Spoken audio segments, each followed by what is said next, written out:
mencintai keluarga kita. Karena itu, dengarkan kelima-limanya, jangan ketinggalan.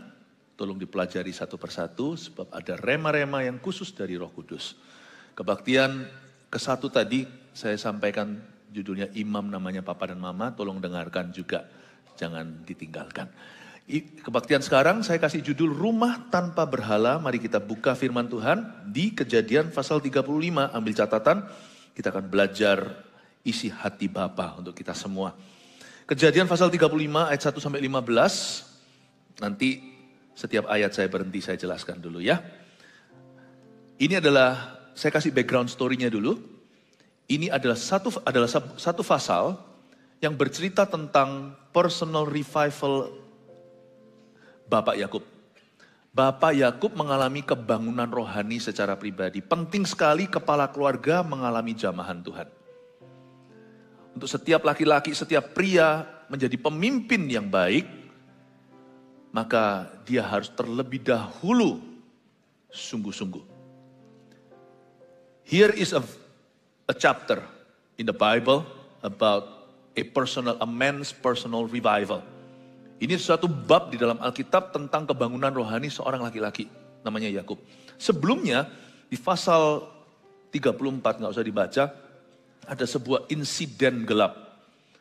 Ketika anak Yakub, anak perempuannya yaitu Dina, diperkosa di sebuah kota namanya Sikem, maka dua kokonya yaitu Simeon dan Lewi, main hakim sendiri dan bunuh satu kampung. Dibantai habis. Sebenarnya saya kasih dulu sedikit latar belakangnya supaya Anda tahu ini cerita tentang apa. Sebenarnya juga salahnya Yakub awal-awal, dia itu setengah-setengah dengan Tuhan. Meskipun dia itu salah satu tua-tua Israel, salah satu patriark atau salah satu nenek moyang iman, tapi dia nggak sungguh-sungguh dengan Tuhan.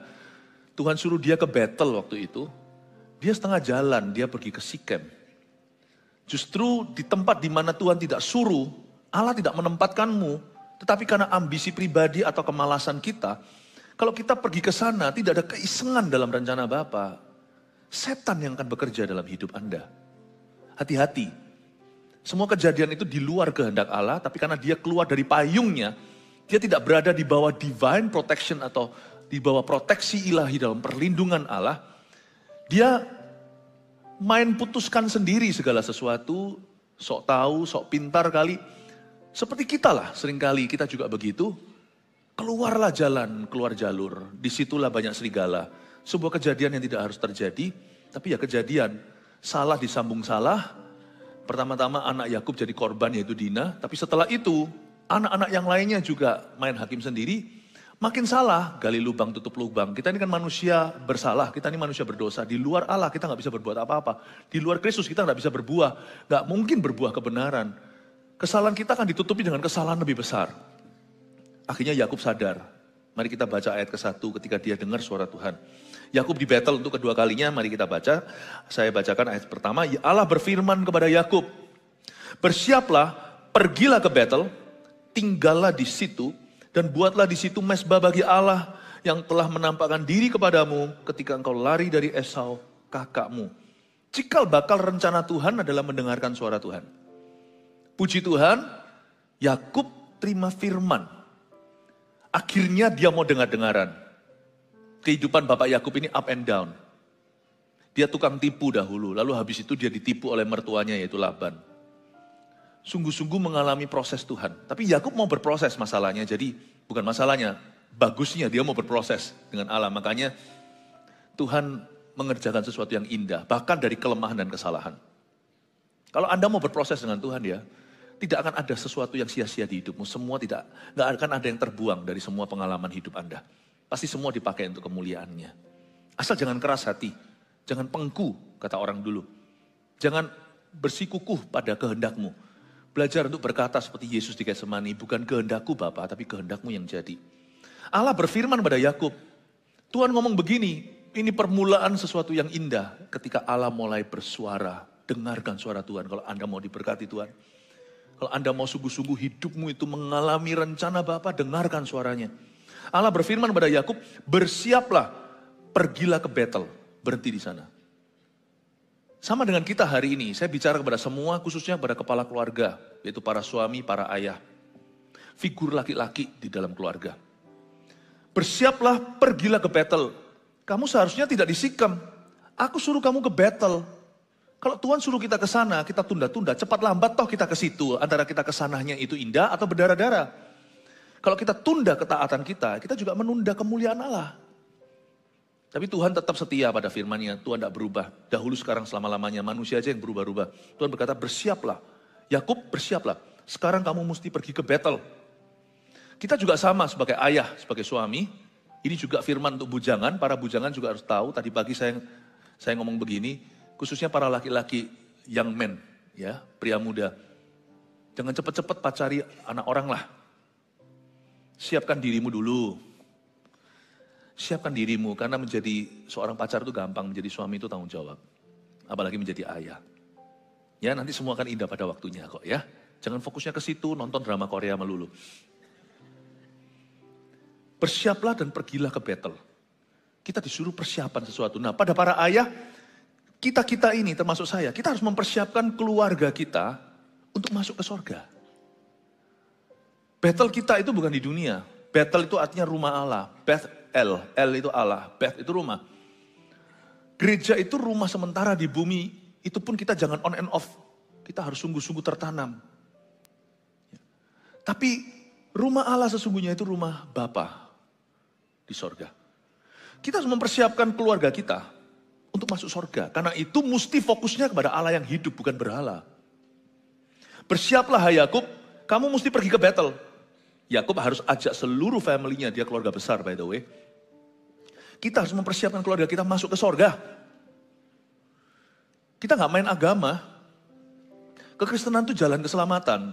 Meskipun sorga itu terasa jauh, padahal enggak sih. Sorga itu hanya sejauh mati. Dan mati atau kematian itu bisa terjadi setiap hari. Sebenarnya sorga jauh lebih dekat loh daripada yang kita kira. Siapkan dirimu, siapkan keluargamu untuk masuk ke sorga. Fokus kepada Yesus. Fokus kepada Allah yang hidup, jangan pada berhala. Baca lebih lanjut, Allah berfirman pada Yakub, bersiaplah, pergilah ke Betel, tinggallah di situ, dan buatlah di situ. Yakub disuruh, mesbah bagi Allah. Yang telah menampakkan diri kepadamu ketika engkau lari dari Esau kakakmu. Kamu mesti buat mesbah bagi Allah. Jadi warisan terbesar yang orang tua bisa berikan ke anak cucunya adalah dia sendiri memilih jalan Tuhan. Itu adalah warisan harta termulia yang bisa kita turunkan. Sebagian orang tua lebih kaya bisa turunkan harta sungguhan. Sebagian hanya bisa sampai sekolahkan anaknya di perguruan tinggi. Yang tidak bisa sekolahkan perguruan tinggi, anaknya harus ngotot untuk beasiswa, study hard. Tapi orang tuanya bisa memberinya nafkah, makanan, tidak pernah kekurangan gizi, dan juga memberi banyak kasih. Kita semua punya kemampuan yang beda-beda per family. Jangan iri dengan yang di atas, jangan sombong dengan yang di bawah, jangan minder kalau kita di bawah, jangan angku kalau kita ada di atas. Roda itu berputar terus soalnya. Tetapi kita semua orang-orang Kristen, anak-anak Tuhan, kita punya satu warisan yang kita bisa turunkan dan itu free of charge. Yaitu kalau kita dalam segala aspek hidup kita, setiap hal yang kita lalui dan hadapi, kita memilih jalan Tuhan, anak-anak kita akan melihat itu. Selalu jalan Tuhan, kasih atau benci, kasih. Memberi atau kikir, memberi. Mengeluh atau bersyukur, bersyukur. Kalau kita terus milih jalan Tuhan itu warisan. Itu namanya teladan, itu namanya kerohanian, turunkan. Yakub ditegur sama Tuhan, kamu bangun mesbah, berarti mesbahmu sudah runtuh. Kamu gak serius sama aku. Tapi Yakub diberitahu begini, buatlah di situ mesbah bagi Allah. Karena warisan yang bisa kamu turunkan kepada anak cucumu adalah kamu sendiri memilih jalan Tuhan. Ayat 2. Lalu berkatalah Yakub kepada seisi rumahnya, dipanggil seluruh family-nya. Dan kepada semua orang yang bersama-sama dengan dia. Jauhkanlah dewa-dewa asing yang ada di tengah-tengah kamu. Tahirkanlah dirimu dan tukarlah pakaianmu. Marilah kita bersiap dan pergi ke Betel. Aku akan membuat mesbah di situ bagi Allah yang telah menjawab aku pada masa kesesakanku dan yang telah menyertai aku di jalan yang kutempuh. Ayat 2 saya jelaskan. Lalu setelah dia dengar suara Tuhan, dia panggil keluarganya. Lalu berkatalah Yakub pada seisi rumahnya, Saya bisa bayangkan meeting keluarga, mungkin di ruang tamu atau di mana.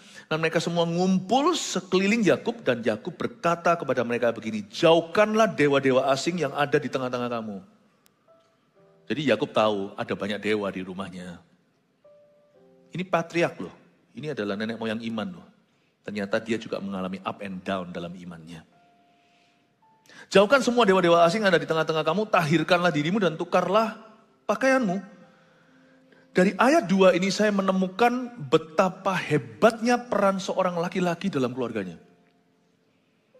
Itulah sebabnya saya selalu tekankan, bahkan pada anak sendiri, saya punya anak cowok, anak cewek, beda peran, mereka di antara laki dan perempuan itu berbeda. Jadi nasihat saya pun kepada mereka sebagai ayah, dan termasuk ayah ibu saya dan mamanya itu kompak. Saya sampaikan kepada anak perempuan kami begini, pada anak laki-laki begitu. Sesuai dengan gender, sesuai dengan tanggung jawab yang menanti mereka ke depan.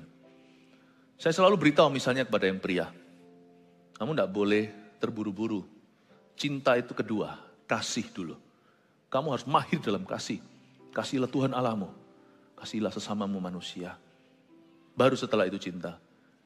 Hari ini kalau semua laki-laki di sini, pria muda yang belum menikah, untuk di sesi kebaktian ini aja waktu saya berkhotbah, saya anggap Anda anak kandung saya.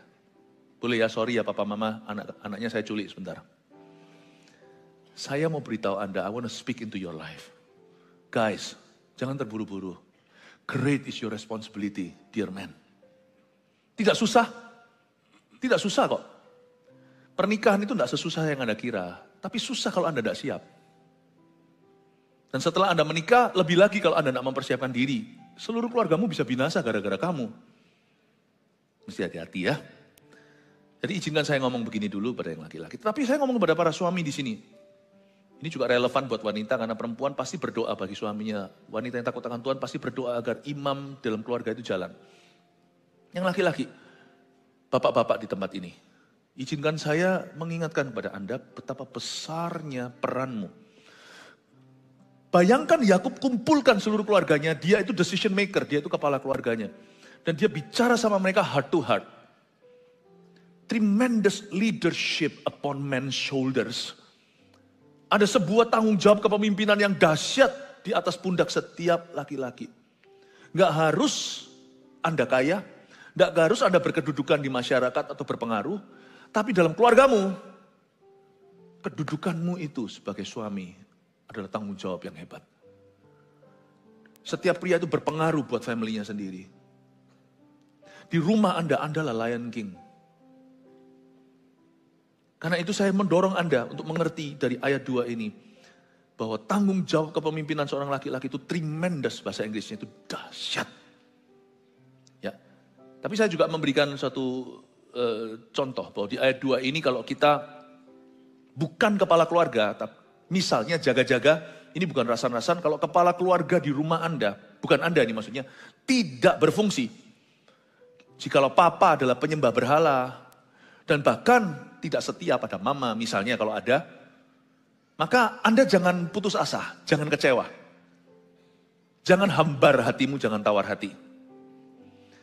Kalau imamnya nggak jalan, Tuhan selalu akan memberi imam yang lain. Kalau Paulus nggak ada, sapu tangannya pun diurapi. Petrus gak nyampe ke sana, bayang-bayangnya pun Tuhan kasih kuasa.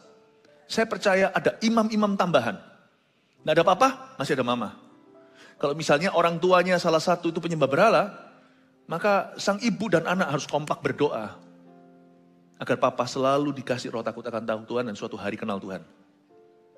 Tapi kalau papa mama dua-dua sama-sama buruknya. Ada loh. Zaman ini zaman edan. Bayangin, saya pernah come across satu keluarga yang sungguh-sungguh disfungsi atau tidak fungsional.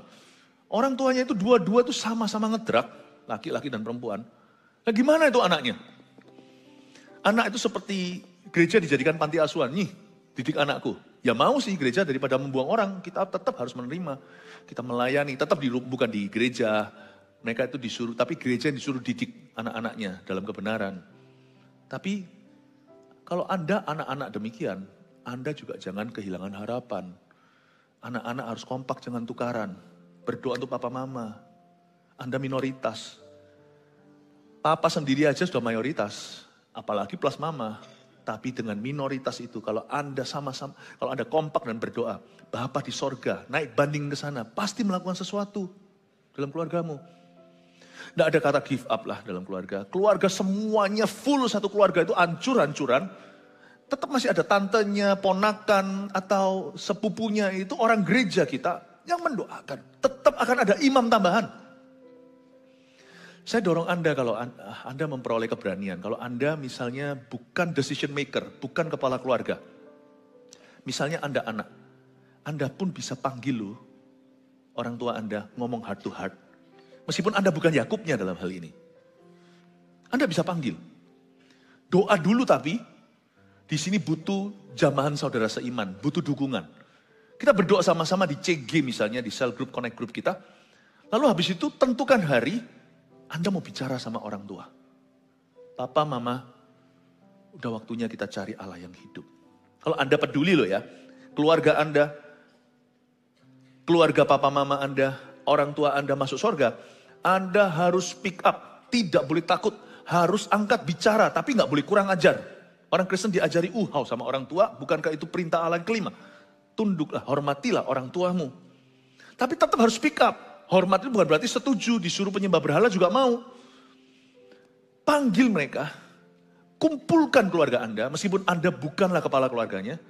Janjian, entah kapan, minta sama Tuhan, suatu waktu, jadikan itu kairos buat keluargamu. Reservasi dalam doa dulu, puasakan. Jangan sendirian, bersama saudara seiman. Tentukan harinya, konfrontasi orang tua Anda. Dan berkata, Pak, sudah waktunya Papa dibaptis. Ayolah Pak, anak-anak semua sudah dalam Tuhan. Sekarang giliran Papa Mama. Beranikan diri. Paling-paling dimarahi. Paling-paling dimarahi. Tapi kalau ada doa, mujizat bisa terjadi. Ayat 2 ini menceritakan tentang powernya. Betapa hebatnya sebuah pertemuan keluarga yang disengaja untuk mengarahkan ke Tuhan. Itu powerful sekali. Ayat 2 ini. Yakub kumpulkan, tidak gampang juga sekalipun dia kepala keluarganya. Anak-anaknya udah besar-besar. Bahkan di pasal sebelumnya aja 2 putranya, Lausan, anak kedua, anak ketiga, Simeon dan Lewi, bunuh sekampung, bunuh loh itu, bantai. Papanya waktu tegur pun dia bilang, masa? Dan dia bisa bantah kalau ditegur papanya, kenapa kamu mendatangkan celaka? Ini orang-orang lokal ini pasti marah sama kita. Kita ini orang asing tahu. Dengan gampang entengnya dia berkata, masa mereka memperlakukan Dina? Masa mereka melakukan meme kayak gitu? Udah gitu aja. Gak gampang, gak tunduk sama ortu. Emangnya mudah, mentang-mentang dia jadi ayah. Kumpulkan keluarganya pasti nurut buang berhala. Nggak tentu, Yakub pasti berdoa dulu. Makanya di pasal 1, di ayat 1. Yakub bangun mesbah pribadinya dulu. Itu dia sudah jengking-jengking dan doa dulu. Minta Tuhan memberikan kebangunan rohani keluarganya. Dan dia mempersembahkan diri sebagai tumbalnya. Dia sebagai korban pertama. Kepala keluarga itu harus jadi korban yang hidup. Korban ke-1. Kalau Anda tidak memberikan diri dulu, Allah tidak akan bekerja dengan hebat di keluargamu. Dibutuhkan imam untuk memulai pintu masuk. Untuk membuka itu. Ayat 2 ini bisa aplikasinya langsung kepada yang berhak dan berwenang. Yaitu suami dan ayah. Tapi juga bisa kita terapkan, sekalipun kita bukanlah kepala keluarga. Betapa hebatnya sebuah pertemuan yang disengaja untuk revival keluarga. Ini bukan berarti KKR gitu, bukan. Tapi ngomong heart to heart. Papa mama, ayolah kami anak-anak berdoa untuk papa mama mau ke gereja. Takut mungkin. Tapi Anda akan terkejut. Kalau Anda berdoa, kemungkinan yang Anda takutkan tidak terjadi. Sebab Tuhan berjanji, apa yang tidak kau pikirkan, kusediakan. Apa yang matamu belum lihat, telingamu belum dengar. Kamu akan melihat dan mendengarnya. Ayat 2 ini sebuah pertemuan keluarga yang disengaja untuk membawa keluarga itu kembali kepada Allah. Do that. Saya rasa apa yang terjadi di gereja ini adalah chargernya. Tapi biarkan Allah memakai HP-HP ini, yaitu hidupmu ini. Di dalam keluarga masing-masing. Saya berdoa supaya Anda punya keberanian. Baik Anda orang tua seperti Yakub, dilema anak-anaknya anak-anaknya jauh dari Tuhan. Jangan serahkan ke dunia, terserah mereka lah, mereka sudah besar. Tidak bisa terserah mereka lah, sampai sebesar apapun anakmu, mereka tetap adalah anak Anda. Jadi Anda jangan serahkan ke dunia, terserah mereka. Mereka pun gak terserah mereka kok, mereka itu apa kata dunia. Anda harus rebut dari api. Tidak boleh bolos, imam yang namanya papa mama itu masih berlaku. Sampai mati. Jangan bolos kerja. Jangan kerja melulu lalu habis itu anak-anaknya dibengkelaikan. Kerja juga perlu, makanya kita kemarin ada diskon. Tetapi hari ini kita bicara soal family. Jangan membolos. Tak peduli hari ini kalau anak Anda pun sudah punya anak, tetap Anda harus menjadi imam yang berlaku. Sekalipun imamnya berubah, sekarang anak Anda pun menjadi kepala keluarga. Kalau anak Anda putra. Tapi Anda tetap adalah ayahnya. Arahkan ke Tuhan. Ingatkan mereka akan jalan-jalannya. Tapi jikalau Anda bukan kepala keluarga, ayat 2 ini juga berjanji. Bahwa kalau Anda berdoa dan mempersiapkan diri, kumpulkan mereka, kemungkinan besar seluruh keluargamu bisa diselamatkan.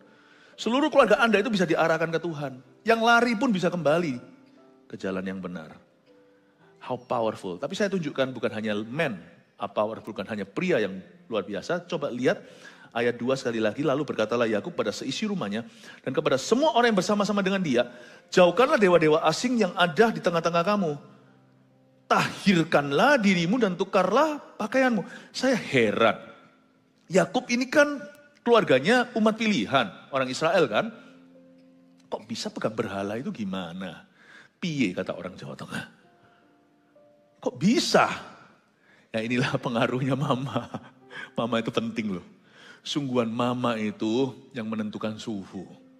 Makanya ibu-ibu perempuan di sini jangan marah-marah terus. Jangan ngomel-ngomel, jangan melulu. Kenapa? Karena Anda akan membawa hawa itu. Saya beritahu ya, berhala dimulai dari seorang mama namanya Mama Rahel. Pada waktu dia mau pergi meninggalkan ayahnya yaitu Laban, mereka mau lari nih. Rahel pura-pura datang bulan, pura-pura haid. Supaya dia gak turun dari unta.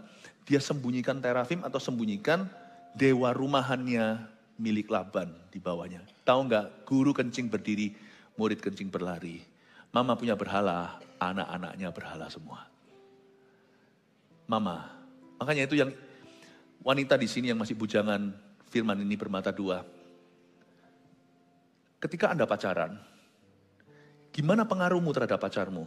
Itu nanti akan menentukan gimana Anda jadi ibu rumah tangga, sekalipun Anda bisa berkarir, tetap Anda adalah ibu rumah tangga, Anda adalah mama dalam keluarga itu, dalam keluarga Anda kok.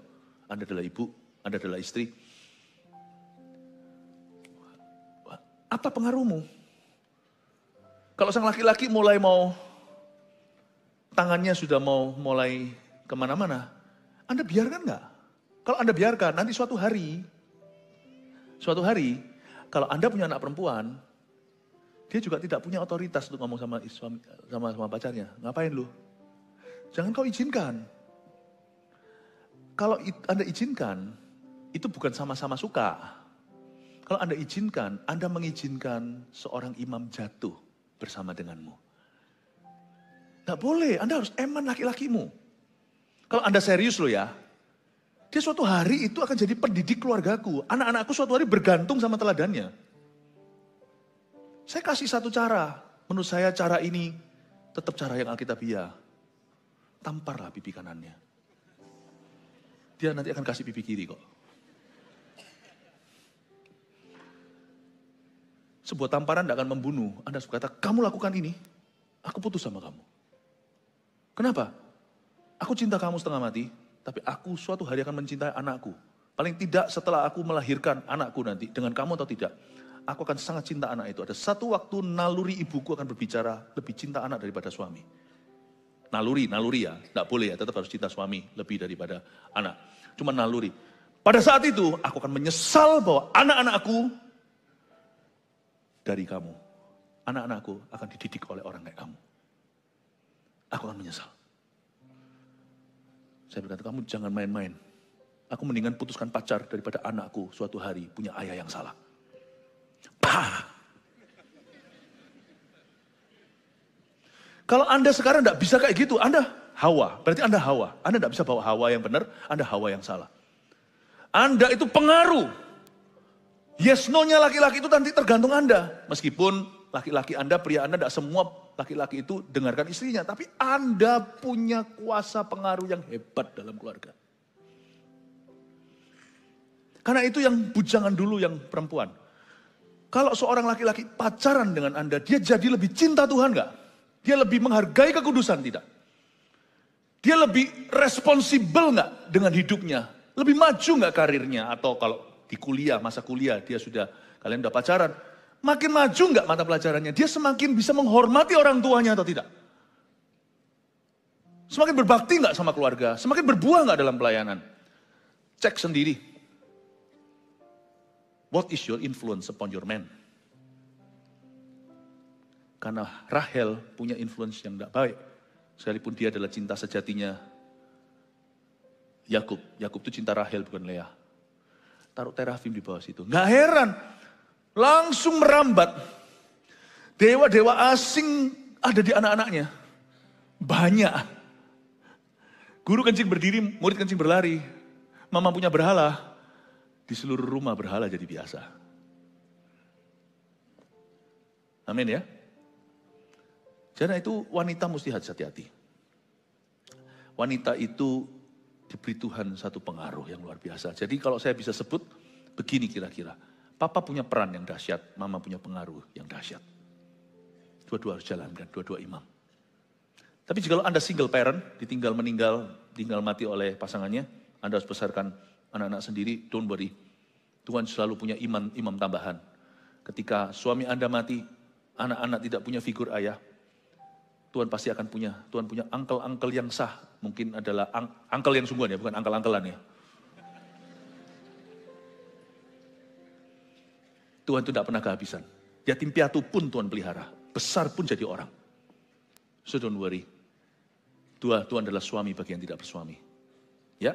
Dan jika laki-laki yang ditinggal mati oleh istrinya, anaknya, biasanya laki-laki lebih cepat menikah daripada perempuan kalau ditinggal sama pasangannya. Maka itu yang perempuan, jaga kesehatan supaya laki-lakimu jangan menikah lagi. Haleluya. Kok gitu jadinya aplikasinya? Tapi mari kita belajar setia kepada Tuhan. Setiap pria maupun wanita itu luar biasa peran dan dalam keluarga ya. Dan mari kita sekarang lihat ayat yang keempat. Mereka menyerahkan kepada Yakub segala dewa asing yang dipunyai mereka. Dan anting-anting yang ada pada telinga mereka.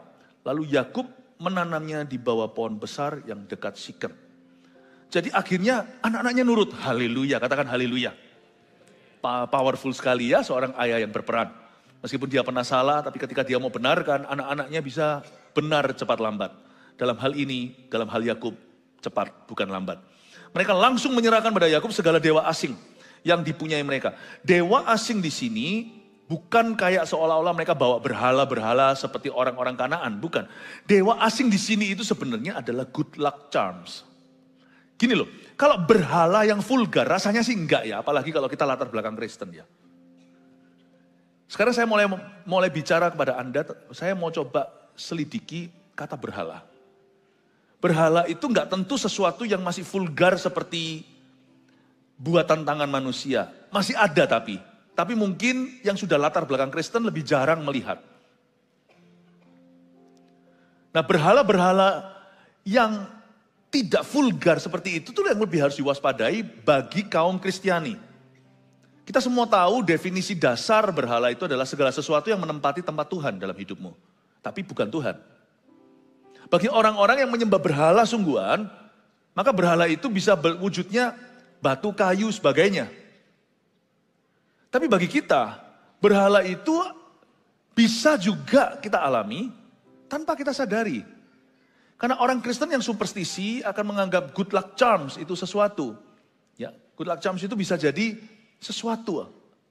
Jadi saya pernah baca waktu di kisah, Anda pernah nggak wondering, pernah nggak Anda itu mikir begini di dalam hati? Kenapa sih orang Israel itu terjerat sama yang namanya Baal melulu? Pernah nggak? Nabi Baal. Kalau Anda baca perjanjian lama itu bosen. Jatuh bangun tuh di Baal terus. Why? Karena Baal itu bukan hanya patung. Di zaman perjanjian lama, Baal itu bukan hanya suatu penyembahan. Kalau penyembahan gitu orang Israel sudah punya Tuhan. Yehova, Yahweh, Allah Israel itu sudah cukup bagi mereka. Udah sejarahnya membelah Laut Merah segala. Tapi kenapa mereka terjerat di situ terus? Karena gini loh benefitnya. Baal itu seperti klub. Seperti apa klub yang keren. Orang kalau nyembah itu, ya itu sudah punya pergaulannya gampang jalur bisnisnya. Paham ya? Baal itu bukan hanya Baal itu yang menarik buat orang Israel yang sudah punya Allah. Bukan Baalnya, tetapi social acceptance-nya, social benefit-nya. Gak ada yang namanya olahraga tertentu itu lebih holy, itu gak ada. Olahraga ya olahraga yang diolahkan raganya. Cuman olahraga itu kan ada asosiasi. Misalnya orang main golf. Banker itu dengan klien-kliennya yang gede-gede itu ya, mereka mau nggak mau, suka nggak suka harus belajar main golf karena di situ nanti pembicaraan bisnis di sana. Biasanya kalau main futsal nggak bicara bisnis, malah justru marah-marahan. Kenapa lu saduk kakiku? Tapi golf kan bisa ngobrol. Main biliar misalnya, biliar itu kan bola juga, yang satu ditendang, yang satu disaduk begini sama tongkat. Tapi yang tidak, mungkin yang sesuatu yang kita tidak perhatikan, saya tidak bilang benar atau salah ya. Ini sesuatu yang subjektif, sesuatu yang abu-abu. Tapi saya tetap harus jamah topik ini, saya harus cover ini. Karena jemaat kita itu ada di semua linear kehidupan. Misalnya kita main begitu. Tapi kita kan tahu bahwa tempat-tempat biliar tidak semuanya, kan biasanya kalau buka-buka di jam-jam tertentu, kita lihat di sana perempuan-perempuannya, kepul-kepulan rokoknya. Saya tidak berkata satu olahraga itu lebih bagus dari olahraga yang lain. Nggak ada. Sama, asal olahraganya bukan membunuh. Bahkan tinju pun ada peraturannya. Tetapi Anda juga harus bisa mengerti dirimu. Di mana Anda kuat? Apa kelemahanmu? Tidak bisa Anda perhitungkan hanya aktivitas utamanya. Tapi asosiasi-asosiasinya itu Anda juga harus masukkan dalam pertimbangan. Karena seringkali hal-hal yang membuat kita itu mundur, jatuh sesuatu. Saya tidak berkata ini berarti kita avoid everything. Kalau gitu jangan hidup di bumi. Kita tidak boleh menghindari segala sesuatu. Tapi pintar-pintar, be selektif. Apa yang baik buat orang ini. Meskipun itu semuanya halal. Tapi tidak tentu baik buat orang itu. Anda harus bisa mengerti sendiri duniamu. Dan Bapak Yakub berkata, aku mau Bapak Yakub berkata begini, Papa kepingin kita semua bersih sama Tuhan. Kalau enggak kita enggak akan diberkati. Berkat ini bukan materi, Yakub sudah kaya by the way. Dia berkata hidup kita enggak akan pernah damai sejahtera. Kita enggak akan mengalami tuntunan Allah. Seperti papaku, Bapak Ishak. Seperti Kong, Bapak Abraham. Kita enggak akan mengalami tuntunan Tuhan. Kita harus bersih. Ayo anak-anak bersih sama Tuhan. Lalu waktu mereka bersihkan, mereka tidak hanya di ayat 2 tahirkan diri. Mereka bukan hanya mandilah, kalau ada bau badan mandilah. Tapi mereka tidak hanya sampai menahirkan diri, mereka juga sampai tukarkan pakaian, coba bayangkan. Bicara soal memenggal tangan, mencungkil mata yang membuat kita berdosa. Mereka nggak berhenti sampai mengurusi dosanya atau akar dosanya, tapi sampai pakaiannya pun diganti. Padahal badannya sudah wangi. Tapi tadi itu bau badannya kena ke pakaian. Pakaiannya juga ditukar sekalian. Mereka menyerahkan, coba lihat apa yang mereka serahkan ya. Nanti saya tunjukkan, saya jelaskan Baal itu kenapa menarik bagi bangsa Israel. Mereka menyerahkan kepada Yakub segala dewa asing yang dipunya mereka. Karena dewa asing di sini, good luck charm, ada klubnya itu. Ya, saya nggak mau sebut klub tertentu, misalnya saya sebut aja yang ngawur, Tiger Club. Ini mungkin, kalau saya sebut satu lagi, klub apa misalnya? Barley Club. Barley itu lemon barley minuman itu loh. Barley Club atau whatever club. Itu klubnya, bukan Baalnya. Yang penting bagi orang Israel. Klubnya. Dan seksnya. Itu escort-escortnya Baal itu punya yang namanya temple prostitution atau prostitusi ibadah.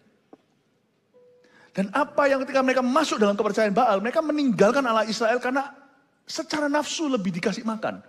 Karena di dalam kepercayaan Baal diperbolehkan, malah justru didorong untuk itu.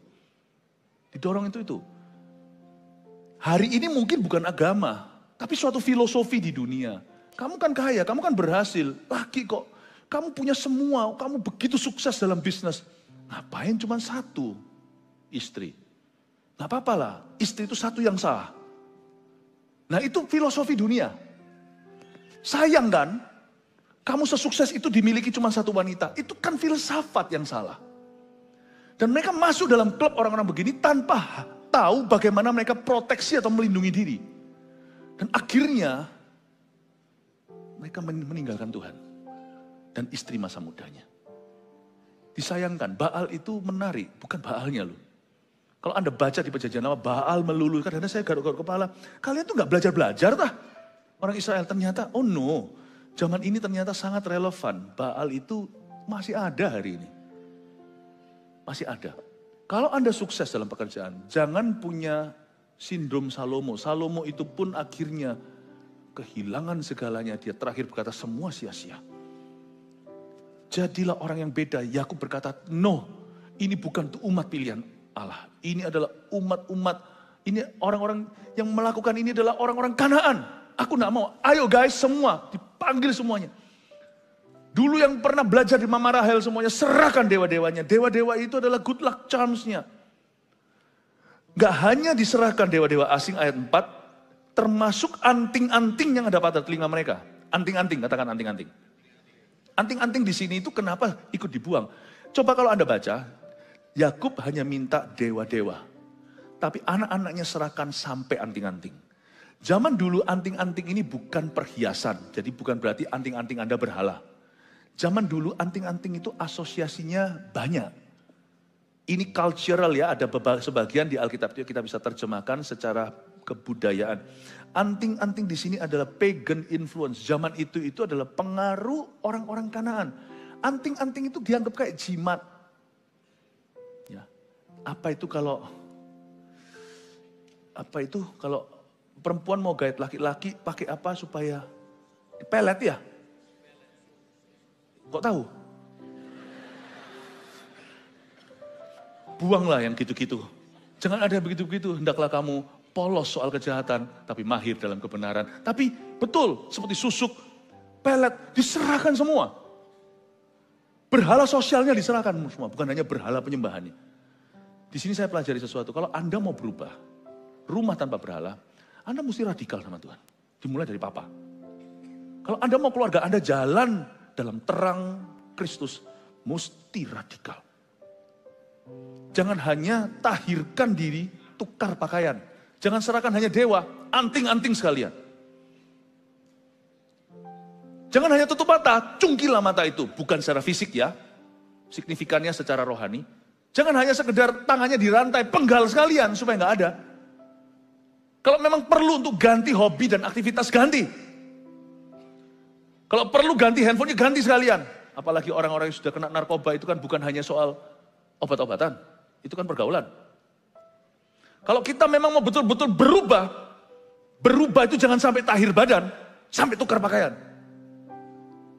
Serahkan seanting-antingnya rumah tanpa berhala. Kalau kita tidak mau radikal sama Tuhan, kita tidak akan bisa berubah. Berhala juga bukan hanya benefit ini itu. Berhala itu juga segala sesuatu dalam keluarga yang jadikan selalu duduk perkara pertengkaran mereka. Kadang-kadang berhala seorang laki-laki adalah memaksakan kehendaknya sehingga seluruh keluarganya itu sampai berdarah-darah, sampai sengsara gara-gara dia. Gak tentu berhala itu sesuatu yang bisa saya tunjuk sesuatu sekarang. Tapi saya berdoa supaya pengajaran yang tidak dangkal sekarang. Semoga ini bisa masuk dalam hati sebagai prinsip yang bisa Anda pegang. Namun aplikasinya sendiri-sendiri. Saya doa sama Tuhan supaya Anda mengerti hal-hal tertentu yang Anda harus lepaskan. Tapi ya jangan jadi orang yang paranoid. Diubah semuanya juga gak menjadi jaminan Anda akan berubah. Tapi kalau Anda tahu di area itu Anda kalah melulu, Anda mesti minta transformasi sungguhan. Di area demikian. Ada keluarga yang tukaran terus suami istri tentang itu aja. Itu terus.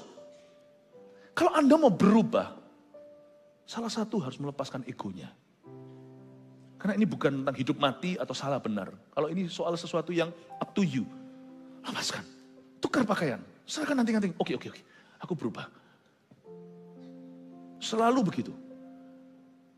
Selalu kita berkata, misalnya suami berkata, istriku gak mengerti. Ya sudah, kalau Anda mau berubah situasi ini, kalau nggak mau terus-terusan Tom and Jerry. Tom and Jerry itu kalau lihat itu saya pusing. Mau sekali-kali Jerry-nya kena mati, sudah selesai gitu loh. Atau Tomnya gitu. Dipentungi berkali-kali masih hidup lagi. Itulah cerita pernikahan beberapa orang. Daripada Tom and Jerry terus nggak mari-mari, nggak selesai-selesai. Mending Anda yang berubah dulu. Ya sudah, istriku nggak mau ngerti. Oke, terimalah sebagai fakta. Nah tentu benar ya, by the way. Selalu kasih ruang untuk diragukan perasaanmu itu. Ruang ragu itu harus ada. Kalau itu tentang dirimu, tapi kalau firman jangan ragukan. Kalau itu adalah pendapatmu, boleh diragukan. Konklusi hatimu silakan.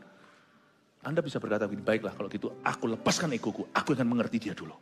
Selesai itu tukarannya. Nggak perlu konseling 7 jam. Kadang-kadang yang perlu diselesaikan, orang kira selesai nanti konseling itu sebenarnya cuma 1 detik kalau dia mau lepaskan berhala hatinya. Selesai. That day, selesai. Nggak usah buat susah lah hidup ini. Hidup ini sudah susah. Buat mudah aja. Detik ini bisa selesai. Nggak perlu Anda konseling 17 jam. Amin. Ayat yang ke-5. Sesudah itu berangkatlah mereka dan kedahsyatan yang dari Allah meliputi kota-kota sekeliling mereka sehingga anak-anak Yakub tidak dikejar. Oh haleluya. Setelah mereka serahkan berhala dan anting-anting mereka, ada sebuah kejadian dahsyat. Yaitu kedahsyatan dari Allah meliputi kota-kota sekeliling mereka, tempat si anak putra kedua ketiga, yaitu Simeon dan Lewi, bunuh satu kota demi adik perempuannya Dina. Kota-kota sekeliling itu kan bahaya ya. Kasus-kasus gini nggak boleh diremehkan. Misalnya pendatang lalu berantem dengan orang lokal, itu bisa berabe hasilnya. Seperti misalnya pernah juga kejadian Black History dalam sejarah kita. Saya kasihan kepada kedua-duanya. Yaitu suku Madura, suku Dayak contohnya. Di Kalimantan. Hal seperti itu kalau bukan Tuhan campur tangan, pasti sudah musibah. Kali ini Tuhan campur tangan. Kedahsyatan dari Allah, kata kedahsyatan itu terornya Tuhan. Tuh, the terror of God. Kedahsyatan dari Allah meliputi kota-kota sekeliling mereka. Pasti kota-kota ini sudah siap-siap untuk balas dendam. Mereka bunuh satu kota, kota-kota ini kumpul untuk bunuh Yakub dan 12 putranya termasuk Dina dan semuanya mau dihabisi. Tapi karena mereka serahkan berhala, ada proteksi ilahi. Coba lihat Anda baca. Setelah mereka serahkan semua, seanting-antingnya diserahkan. Langsung terjadi divine protection. Divine protection. Terjadi perlindungan yang luar biasa secara supranatural. Kedahsyatan dari Allah meliputi kota-kota sekeliling mereka. Sehingga anak-anak Yakub, terutama Simeon dan Lewi, tidak dikejar. Jangan bilang soal keadilan dulu lah. Tapi ketika orang melepaskan berhala, Tuhan ampuni, Tuhan lindungi. Ini kalau mereka tidak lepaskan berhala mereka dan anting-anting mereka. Gak ada pasal 36. Binasalah. Pasti. Mana bisa mereka menang jumlahnya cuma ratusan. Lawan kota-kota yang jumlahnya ratusan ribu. Habis mereka. But the moment you let go. Momen di mana Anda lepaskan berhalamu. Dan apa yang mendukakan hati Allah. Termasuk hal-hal yang tidak kelihatan atau yang tidak vulgar. Seperti sesuatu yang di hati yang harus di let go. Seperti ego. Langsung terjadi perlindungan atas pernikahan Anda. Langsung terjadi perubahan. Langsung terjadi damai sejahtera. Dalam pekerjaan Anda juga sama. Ketika Anda belajar berserah. God will help you. Before the break of day. Kata Alkitab. Allah akan membantumu sebelum menjelang pagi. Tuhan akan menolongmu. Katakan amin. Nah, sekarang saya coba Anda lihat ya. Apa yang terjadi. Yakub turun-turun kan jadi Israel ya. Namanya pun diganti Israel ayat 6. Lalu sampailah Yakub ke Luz yang di tanah Kanaan yaitu Betel. Ia dan semua orang yang bersama-sama dengan dia. Didirikannya lah mesbah di situ dan dinamanya lah tempat itu El Betel. Karena Allah telah menyatakan diri kepadanya di situ ketika ia lari terhadap kakaknya. Sudah dari dulu harusnya kamu ke El Betel. Tapi Yakub pergi ke Sikam. Ya udahlah nasi udah jadi bubur, udah jadi pelajaran berharga buat dia. Tapi Yakub luput dari maut. Persis last minute. Gara-gara semua lepaskan berhala. Aneh ya. Bukannya dia beli senjata, mempersenjatai rumah tangganya. Dia lepaskan berhala, dia percaya Allah yang akan melindunginya. Banyak orang kalau dalam masalah apa yang dia lakukan? Cari koneksinya. Itu dulu, lo boleh itu, tapi bukan itu dulu. Apa yang dilakukan adalah, wah sikat kiri, sikat kanan, lakukan ini, wah sudah. Keluar semua jurus silatnya di dalam bisnisnya. Kadang-kadang mujizat yang terjadi di dalam tempat kerja Anda itu dimulai dengan Anda melepaskan berhalamu. surrender. Aku ngaku salah kalau memang ada salah di bagianku. I surrender to you. Tuntun aku. Anda akan lihat tiba-tiba terjadi protection. Ini suatu langkah yang dahsyat sekali. Rumah tanpa berhala itu adalah rumah tangga yang diberkati. Katakan amin. Bisnis tanpa berhala adalah bisnis yang diberkati. Manusia yang tanpa berhala tapi yang fokus kepada Allahnya adalah manusia yang diberkati. Dan keluarga yang tanpa berhala adalah keluarga yang akan diselamatkan oleh Tuhan. Ketika Deborah, ayat 8. Inang pengasuh Ribka mati. Dikuburkannya lah ia di sebelah hilir Betel di bawah pohon besar yang dinamai orang pohon besar penangisan. Setelah Yakub datang dari Padan Aram, maka Allah menampakkan diri pula kepadanya dan memberkati dia. Firman Allah kepadanya, ayat 10 aja lah, kita sampai ayat 10 aja, gak usah sampai ayat 15, ada waktu. Namamu Yakub, dari sekarang namamu bukan lagi Yakub, melainkan Israel, itulah yang akan menjadi namamu, maka Allah menamai dia Israel. Kata Israel ini sebenarnya lepas dari gunjang-ganjing yang terjadi sekarang. Saya tidak bicara Israel secara negara atau secara politik praktis, saya bicara Israel sebagai Yakub. Kata Israel ini bagus. Israel ini artinya struggling with God. Artinya bergumul tapi dengan Allah. Dan Allah izinkan dia menang. Kata Israel itu bagus. Kalau Anda baca di ayat 8, bukan berarti rumah tanpa berhala, kalau kita lepaskan berhala kita, lalu tiba-tiba hidup kita itu tidak ada masalah. Tidak. Tapi hidup kita aman di tangan Tuhan, iya. Tidak ada masalah, tidak. Masih ada persoalan. Tapi aman di tangan Tuhan, iya. Coba kalau Anda baca di ayat 8, banyak masalah dan yang Yakub alami. Ketika Deborah inang pengasuh Ribka mati. Ya. Ya, Deborah inang pengasuh Ribka mati, dikuburkannya. Saya nggak tahu siapa ini Deborah, tapi inang pengasuh ini pasti penting sekali. Misalnya rumah kita, tiba-tiba misalnya orang yang rumahnya ada pembantu, nggak ada pembantu atau pembantu lama pergi, itu aja bisa pusing 7 keliling. Ini adalah inang pengasuhnya. Jadi orang yang sudah tahu householdnya luar dalam, udah nggak perlu mikir lagi. Tiba-tiba Yakub mengalami ini. Mungkin ini bukan darah daging, mungkin bukan keluarga, tetapi sudah dianggap keluarga. Tapi nggak kalah dengan itu. Around this time, kira-kira waktu ini, Yakub menghadapi berbagai macam kematian. Yang pasti Deborah di sini mati. Rahel istrinya mati. Ishak mati. Bapaknya. Mati. Mati. Tapi the big blow, pukulan terbesar itu terjadi nanti di ayat 22. Saya bacakan ya. Pasal 35 ayat 22. Ketika Israel diam di negeri ini. Ya, di perikopnya Rahel istri Yakub mati. Mama Rahel yang bawa berhala itu loh. Itu mati. Istrinya dia, true love-nya meninggal. Deborah juga pusing 7 keliling ditinggal sama orang ini.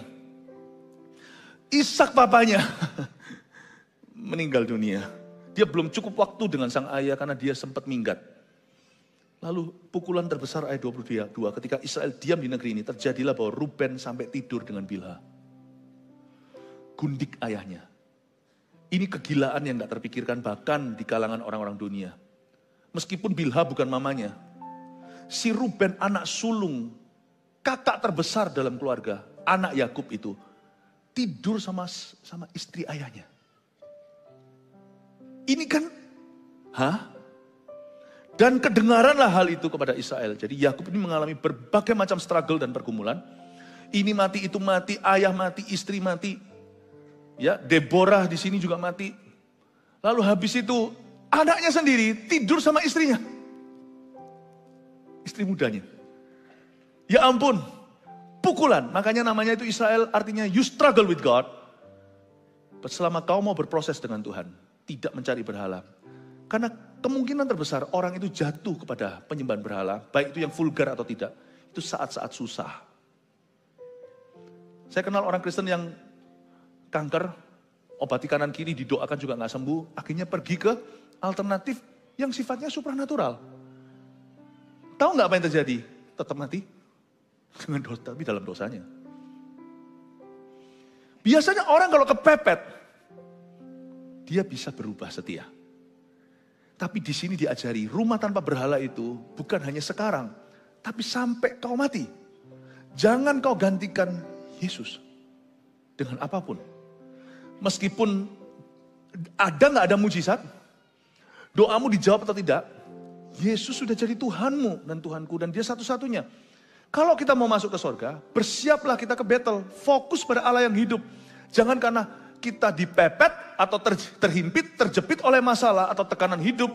Lalu kita halalkan segala cara, termasuk hal-hal yang mendukakan hati Allah.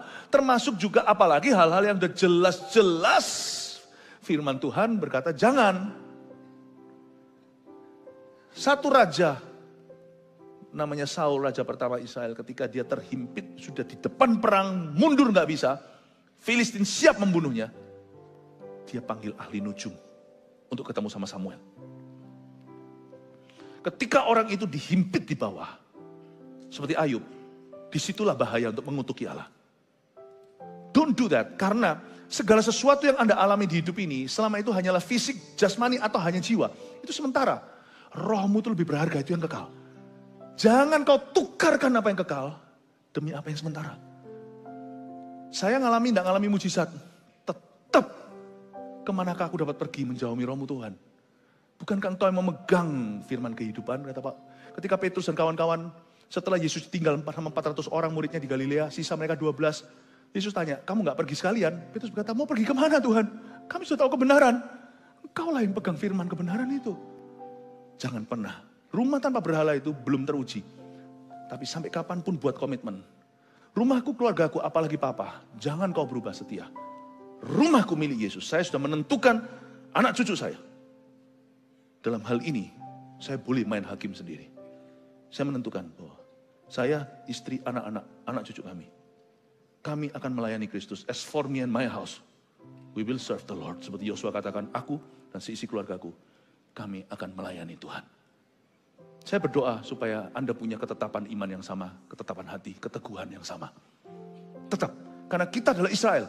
We may struggle, but I choose to struggle with God. Kita bisa punya pergumulan, tapi kami memilih untuk selalu bergumulnya dengan Tuhan, bukan di luar Tuhan atau tanpa Tuhan. Bergumulnya di dalam Tuhan, sebab saya tahu di dalam Tuhan sekalipun harus menghadapi berbagai macam masalah dan musibah. Seperti Deborah, Rahel, Ishak, segalanya. Lalu seperti terjadi dengan yang namanya Ruben, terjadi korsleting sana sini. Ya itu juga sedikit banyak karena ketidakmampuan Yakub untuk mengatasi keluarganya sendiri. Pokoknya apapun terjadi, Yakub tidak meninggalkan Tuhan. Itu saya kagum. Yakub hari itu membuat satu keputusan untuk membangun mezbahnya dan buang berhala. Dan dia setia sampai akhirnya. Termasuk ketika Ruben ngaco pun, termasuk ketika ini itu mati, meninggal dunia, ditinggal orang pun, Yakub tetap teguh pada mezbah yang dia sudah bangun di hadapan Tuhan. Makanya tidak heran, Israel hari ini bukan disebut Abraham.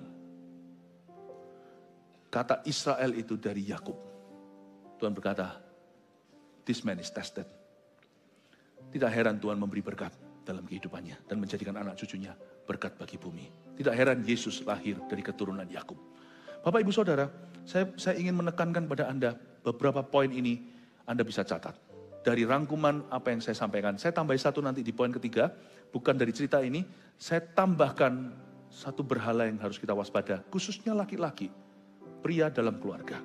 Yang pertama, tulis dulu rumah tanpa berhala. Satu, jangan ada berhala di rumah agar fokus rohani keluarga tidak salah. Taruh Kristus bukan sebagai pajangan, dekorasi, Kristus kepala keluarga atau salibnya, bukan. Taruh Kristus sungguhan dalam kehidupan, at the center of your home.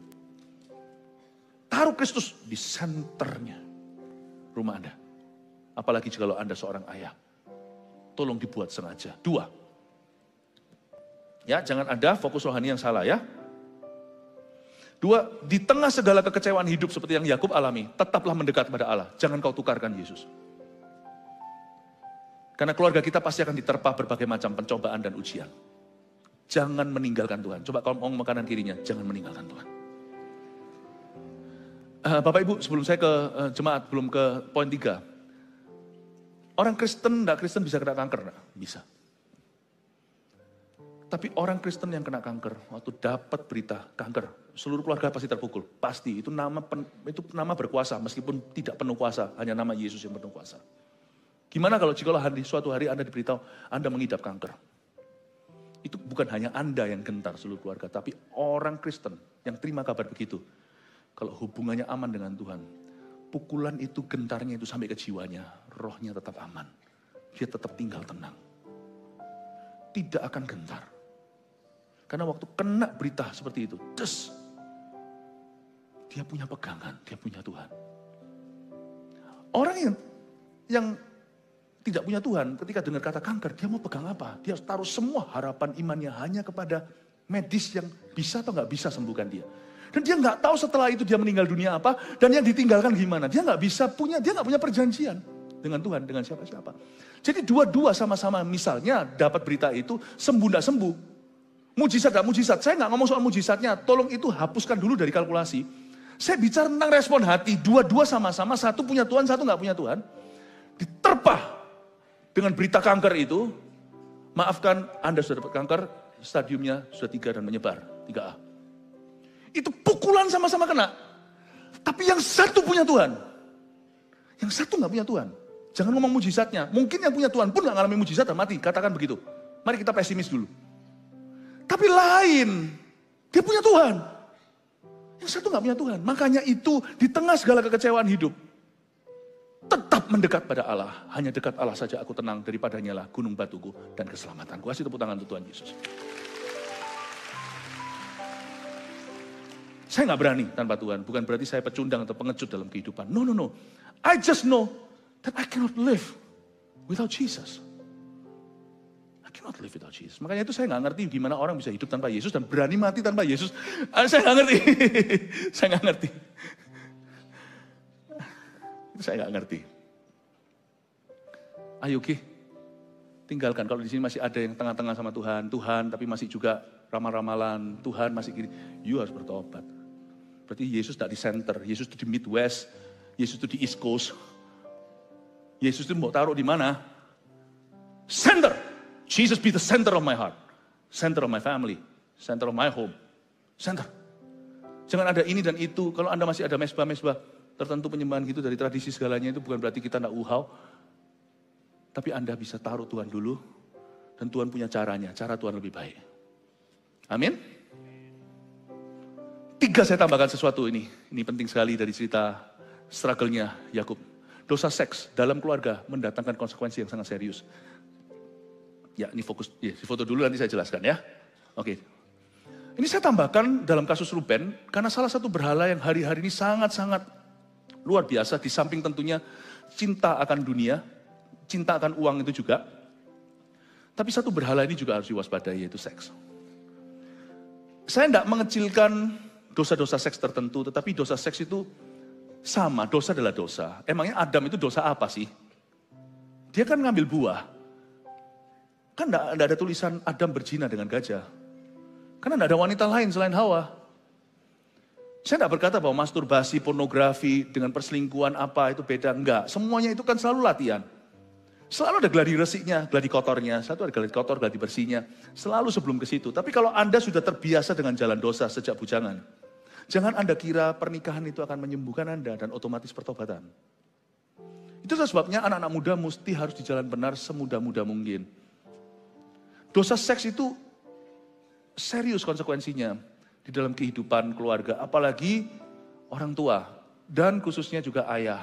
Kita ini loh harus waspada. Ini nggak ada ditulis di Alkitab, tapi saya melihat berkali-kali. Papa, seorang laki-laki, keluarga yang main, di kepala keluarga yang main perempuan. Doa deh, jangan punya anak perempuan. Meskipun Tuhan tidak ngutuki keturunan gara-gara atasnya, tapi kutuk itu akan diusahakan oleh setan, bukan Tuhan. Nggak akan, karena kenapa? Anda pegang kunci. Bibit bobot bebet semuanya itu ada. Fitur-fitur anak Anda itu dari Anda. Mau dioperasi Korea pun fiturnya dari Anda. Itu mesti ada ngaruh. Saya melihat sepanjang 30 tahun saya pelayanan. Laki-laki yang main perempuan. Dan kalau dia misalnya di anaknya kalau laki-laki pasti gak genah anaknya. Saya ngomong ini bukan absolut ya, tetap ada perkecualian. Orang tua buruk, anak baik itu ada dalam sejarah, dalam dunia. Orang tua yang baik pun, anaknya, orang tua yang jahat pun, anak yang baik juga ada. Ada perkecualian, tetapi anak laki-lakinya susah jadi orang benar. Anak perempuannya, biasanya kan disia-sia. Dan juga susah dapat jodoh. Oh, jangan di sini tertuduh, aku kok gak dapat jodoh. Salah papaku ya, bukan. Jangan main tuduh ya, saya sebut ini bukan sebagai kebenaran absolut, tapi ini opini saya. Tapi opini saya perlu dipertimbangkan waktu saya berkhotbah karena saya tetap dalam tuntunan. Tapi absolut itu firman. Ini interpretasi saya dari kehidupan. Susah sekali. Enggak pernah bisa. Please janganlah kasihan anakmu. Don't do that. Nah saya tunjukkan apa yang terjadi dengan Ruben. Ini ternyata mungkin ada hubungan dengan akhir zaman. Boleh ya saya sedikit spekulasi? Pokoknya intinya Anda sudah dapatlah dosa seks dalam keluarga mendatangkan konsekuensi yang sangat serius. Saya sengaja saya pakai kata sangat, itu nggak ada yang iseng. Saya tadinya kasih kata yang serius, saya tambahin sangat serius. Extremely serious. Terlalu serius. Bilha adalah istrinya Yakub. Ya salah juga dia punya beberapa wanita. Ya sudah urusan lain. Tapi Ruben ini naik ke ranjang ayahnya, tidur sama istri mudanya papanya.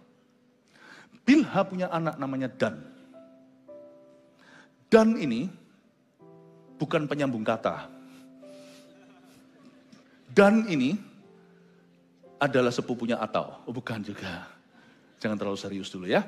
Dan ini adalah satu bangsa, suku bangsa yang tidak disebut di 144.000 keselamatan Yahudi nanti. Kalau Anda baca di kitab Wahyu yang kita kemarin dulu saya ajarkan di sini. Tidak ada. Hari ini di Israel, ini bukan sejarah. Kalau ini sekarang yang tahu di Israel yang terjadi, ada beberapa kejadian pembakaran rumah ibadah segalanya itu adalah orang-orang dari suku-suku Dan. Suku-suku yang membangkang seperti liar itu banyak suku Dan. Jadi spekulasi saya begini, yang ini nggak ada ya, meskipun Israel sekarang boleh dikatakan cuma tinggal 2, kan mereka itu sudah punah, tetapi keluarga per keluarga kan pasti mereka masih pegang silsilah. Jadi ada yang orang-orang dari suku Dan itu yang bakar ini, bakar itu di Israel. Yang bakar rumah ibadah segalanya itu, gereja segalanya itu, pernah ada insiden-insiden itu, seperti itu anak-anak muda dari suku-suku Dan. Dari suku Dan. Dan kalau seumpamanya suatu hari akan ada antikristus. Antikristus itu spekulasi ini, tidak ditulis di Alkitab, tapi mungkinkah dia keturunan Yahudi? Karena nggak mungkin kalau ada orang mau jadi stuntman atau mau jadi, nggak mungkin kalau ada orang mau jadi tiruannya Donald Trump, lalu dia berkulit hitam atau dia berkulit kuning. Pasti dia gitu dan blond, pasti pirang. Yang namanya antikristus itu kan mirip sama Kristus tapi bukan Kristus. 666 itu kan mendekati 7 itu kan angka sempurna. Dia kepingin jadi Kristus tidak bisa 6666 lanjutin terus itu kalkulatornya.